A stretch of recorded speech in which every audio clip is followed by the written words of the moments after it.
My name is Brian Pouget, and I'm the Chief Operating Officer at the Rapid. And what do you think is the most important thing for myself and others to know about what goes on behind the scenes? I mean, obviously, people would have interactions with bus drivers, and that's going to be always their front line. And what they probably or may not realize is that there's a huge support staff behind the bus operators, not only the mechanics maintaining it, but actually the supervisors and particularly the dispatchers in the office that are keeping tabs on where the buses are. Just a real support operation going on behind what they actually see when a driver comes and picks them up. Our bus operators go through about an 8-week training course, and that training course roughly involves about 2 weeks of classroom training, and then probably the remainder, roughly 5 weeks of their training, is literally spent out learning routes and driving. What are some of the possible anecdotes that you can share about working for the Rapid, as long as you have? I'm not sure if I have anything interesting, but the one thing that still fascinates me is I read accident reports, and the most frequent accident buses are involved in is getting rear-ended by cars. I cannot tell you the number of accident reports I've read where literally the driver of the car says, "I didn't see the bus." What's the government's role in maintenance standards and or regulations? The Federal Transit Administration doesn't have specific standards for maintenance of vehicles. They require us to set up a maintenance plan, and then what they audit is whether or not we actually follow our own plan. And our own plan is typically geared around what manufacturers suggest. And basically ours fall into 6,000, 12,000, 18,000, and 24,000 mile inspection cycles, and virtually all the maintenance is done in-house at this point. I'm sorry, I didn't get your name? Andy. Yeah. Everybody forgets about maintenance. We like it that way. Nice and quiet.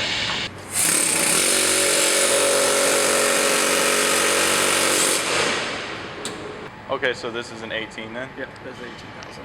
And you said it's a bad tie rod, huh? Yep.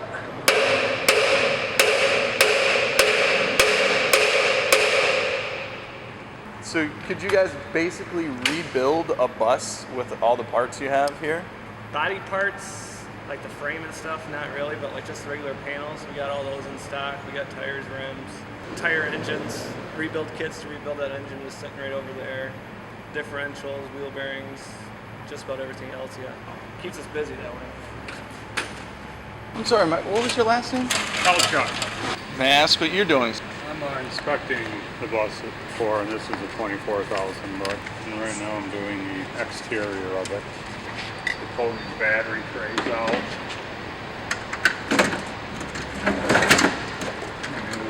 And move the tracks in there. How long have you been working for the Rapid? 32 years. You've seen a lot of change then, in the buses and the operations. Oh yeah. Bus is big time. When I started here, they didn't have computers. I mean, it's all computerized now. What were the buses like back in the day? Were they like old school buses? No, they were regular bus, but they didn't have, like I said, a computer. Tune-up was all tuned them up manually. A lot of the suspension, they didn't have the beefed-up suspension that some of these do now. Richard Penton. Nice to meet you. Can you maybe show me what you were working on? Brakes are, you can see the drum is shiny. From here you can see the new brake shoes. So those were put on drums. It's all underneath the wheels. Just like any other brake job in a car, it's all underneath the wheels. You put on, see new bolts, you put in new diaphragms, which in the brake chamber. But Sorry, Dave, I didn't get your last name. Cressy. And how long have you been a supervisor? I just hit my 40-year mark in September. How many repairs do you guys usually average per day? I mean, that could be quite a high number. Maybe 30 repairs to a couple hundred. You got lights that go out, you've got, you'll find a hose that may be rubbed through. It's not a repair yet or a defect, but it needs to be replaced. Just like this one here, is what we have is a non-hydraulic fan system on here. It's all electronic. Really smart technology. But radiators are the same.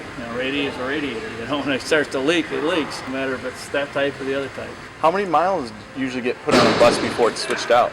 They have a 12-year life expectancy. So right around 500,000 miles are ready to do. place. How many buses do you think you've seen coming in and out of here in your 40 years?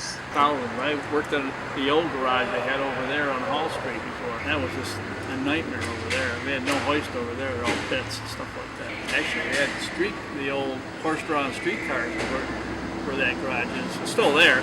That's what they used to have in there. Not when I was working. Yeah, I've seen a lot of it. A lot of bus stuff. Steve, what was your last name, Steve? Clap. So you handle the ordering and supplies. Yep, of normal bus parts and like janitorial supplies. How many parts do you guys store here? We may have 20,000 parts back there total. Do you guys work on a barcode UPC system? That way you know when you're running out of something? We do everything by hand entry into the computer. When we issue a part, we write it down on a daily log that's on the parts counter, and then every morning I enter it into the computer. Your name is? Tony Dudley. Yeah, I've been here 23 years.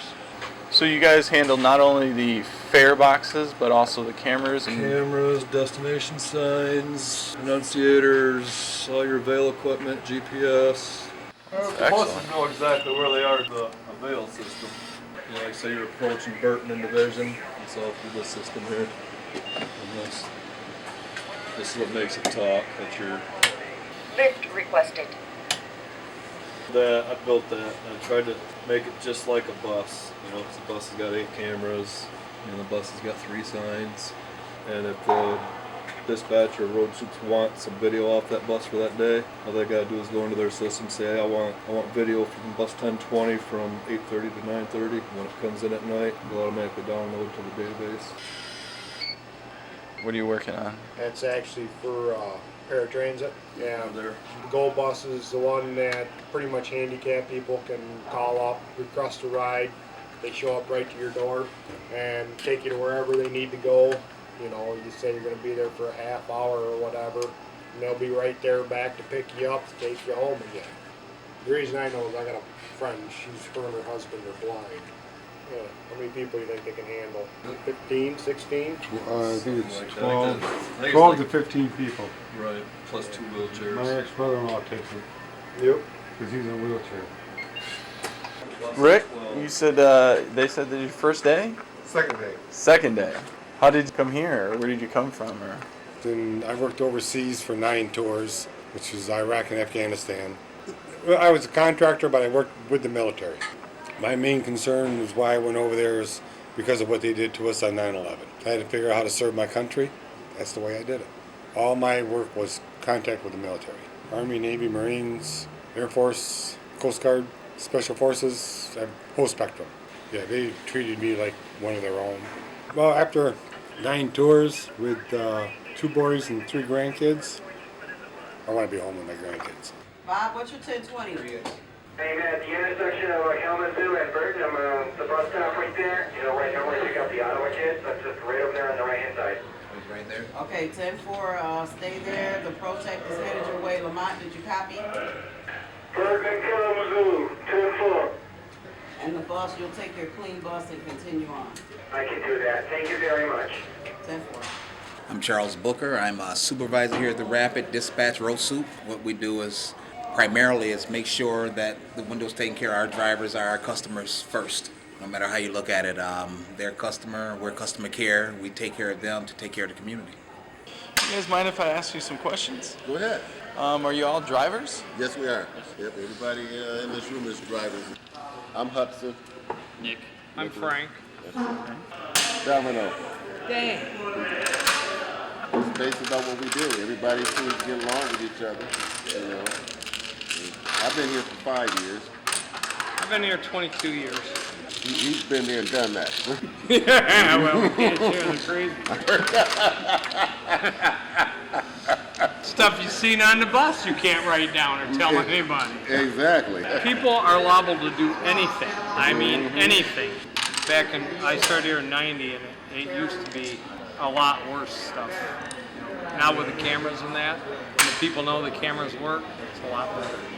A lot of people don't understand either that you get people from all walks of life that ride the bus, you know. I mean, there's doctors, lawyers, doctors, investors, and so forth, school kids, you know. I mean, there's a lot of people that you get to know and you don't know their story at all. There's people that live on Division. There's veterans down there that they choose not to live in a house.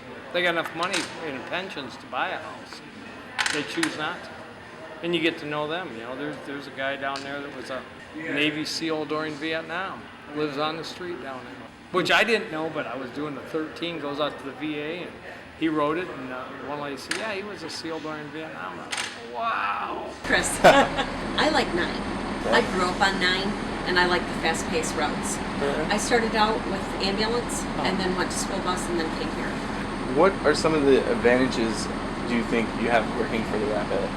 Well, building community. I mean, you're helping people get around to places that maybe they normally wouldn't be able to get to. It's John Taylor, 35. And how long have you been riding the bus? About 10 years. What do you use the bus for? Lots of different things, whether it's work or school or just getting around Grand Rapids. They got a decent amount of routes, like I said, so you can pretty much get close to where you need to get to. Those are 2 things that are good.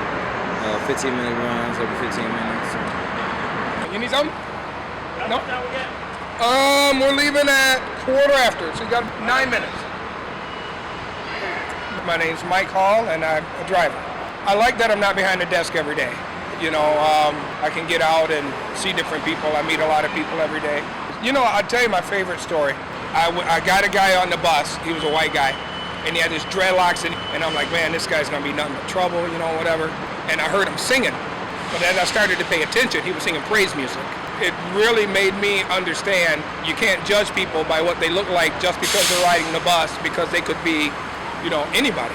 I told that story to my kids, you know, to let them know that you can't judge people by how they look, because I was definitely wrong with my assumption of him. I'm Rodney McDonald, and I'm 44 years old. I owned a car at one point, but, you know, I wound up selling it when I moved to Detroit for a minute. You know, right now, that's my only form of transportation.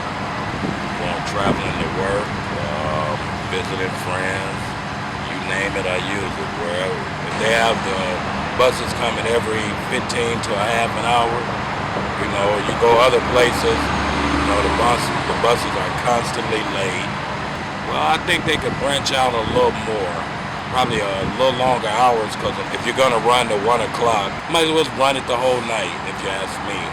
It creates more jobs, not to mention the fact, you know, people are going to get to their designated area or be able to get home from there, you know, wherever they are.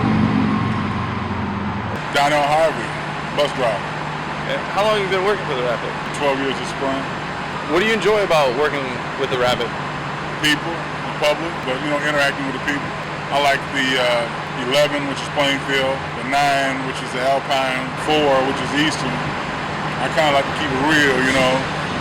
Don't like the Route 50. Don't like being out of Grand Valley. Oh, because there's no interaction. You can be 70 kids, 70 students on the bus, and you don't hear nothing. Yeah, everybody's on their phone, or when you say hi to somebody, you know, when they come on the bus, hey, how you doing? Hi? No, I'm just saying hi. Oh. Hi.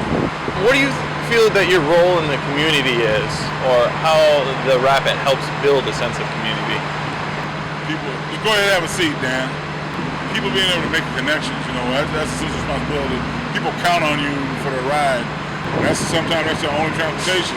You got families that don't have vehicles, and they'll show up with mom, dad, and 3 or 4 kids, go buy shoes, go pay a bill. Like, say for instance, you got a single mom going to work, it's Wednesday, and oh my gosh, she doesn't have any money to catch a bus. And you know, sometimes, you know, we have that discretion to go, tell you what, let you go today, whatever. They are so grateful for that, because they're going to work now. They're gonna go make money, but the only way to get to work was to take the bus. And you just bailed them out of a situation that they're like, oh my God, what am I gonna do? We're the eyes and ears of the police department as well, because all these buses that are out, they can pull the tapes, because we may not have seen it, but if they do a little police legwork, they can say, you know what, pull all these forward-facing cameras and go, there he is right there. Then, you know, that helps a lot too. We're out on the road as much as we are, because just another avenue right there to, you know, to serve the city in that aspect. My name is Sergeant Wayne Moore. I'm here every day, Monday through Friday, 10 to 6. The biggest part of my job is to monitor the kids during this time. 2:30 to 5 o'clock is when we have the kids, all the inner city kids, and even some of the outlying areas in Wyoming, Kentwinnet. They ride these buses because they don't have school buses, so they ride these buses. I've been a police officer now 27 years at Grand Rapids, and you didn't realize how important the bus system were to so many people. You know, me, there's 4 cars in my family. So if my kids got to go somewhere, they go, I go, you know. It's been a real eye-opener for me, because prior to that, if you got a call that there was a problem on a bus, it was like, oh geez, here we go. We got to go, you know, to a bus again.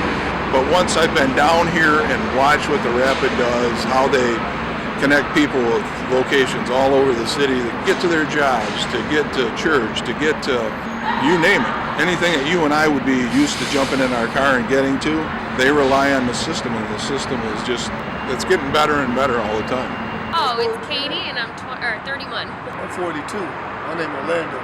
Where are you guys taking the bus this evening? To my sister in Black Hills. How long have you been riding the Rapid? For like 2 years now. I had a car when I got here, but then I got in an accident. So I guess the advantage is that they run later now. Another good thing is like in the summer when it's too hot, the buses will be free. They just want to hurry up and get you on the bus in the cool air. I look at it like this. I think they should run 24 hours. But you got a lot of people that can't get a third shift job or have a second shift and get off late, and the buses do not stop running. If you do get a second shift, when you probably get there, but how you gonna get back? You know, you should do like Detroit, 24/7. Bill Morrison, and I'm a driver. How long have you been working for the Rapid? 10 months. What are some of the interesting stories or funny things in 10 months here? Haven't had a whole lot. I've had a couple of incidents where drunk people have been on the bus. I'd much rather have them on my bus than out driving. Kevin Timmer, 29. And how do you use the Rapid? Use it to get to Allendale every day for work, and then using it right now to go to my brother's house to get my car, and places around the downtown area mostly. So even though you have a car, you still use the Rapid a lot? Yes. Why? Save money, my car's not very good, and read or listen to music or whatever. I don't like driving that much. So there's kind of this false image of the bus being for like the poor or the weird or something, and that's completely not true. Peter Varga, CEO of the Rapid. So how do you see the Rapid's role in the community then? What do you think the role is for the Rapid? As an authority, we work with 6 cities. We have contracts with other townships. We have contracts with the university. So what we do is connect people. People can actually connect to each other literally on a bus, whereas if you're driving a car, you're never connected to people unless you have an accident or something. How does the Rapid plan to facilitate the growing needs of Grand Rapids? I think we're always evolving on that, but 20-year plans to do that. We finished one 20-year plan. We started the Transit Master Plan where we improved services, evening services and weekend services in January, and peak frequency services this August, and we're about to start construction on Bus Rapid Transit project. The Bus Rapid Transit system is using buses in a corridor just as if it was light rail, as dedicated corridor in peak of travel, signal preemption that actually lets the lights stay green or turn green as you're moving the bus through, so it keeps a steady schedule. Just like light rail stations, it's a different kind of project. What are some of the things besides the college services that make the Rapid unique apart from other mass transit systems in cities comparable size to Grand Rapids? We're one of the few cities, urban areas in the United States that's actually going to have a bus rapid transit system. We'll start service in August 2014. We run a van pool program here. We also manage rideshare program. And I think the other way we're very different is we're financially very stable. We're part of the 20% of transit systems that are actually financially stable. What can your riders do to help improve or support the Rapid, trying to overcome those obstacles or challenges? Well, I think that one of the things is as we're growing, they have to be patient a little bit with what's happening, because We were a transit system that was hardly able to produce good connections for people. Our ridership grew at a faster pace than what we put services in. So that kind of challenge for the customers is where that's what you expect in a large city. And I think that transition from what people think is a smaller city transit service to what it's like in large cities is what's challenging to them, so there's a little patience with that. At the same time, we've done so many great service improvements, and the buses are of high quality. We have Rapid Central Station. All of our bus stops are accessible now.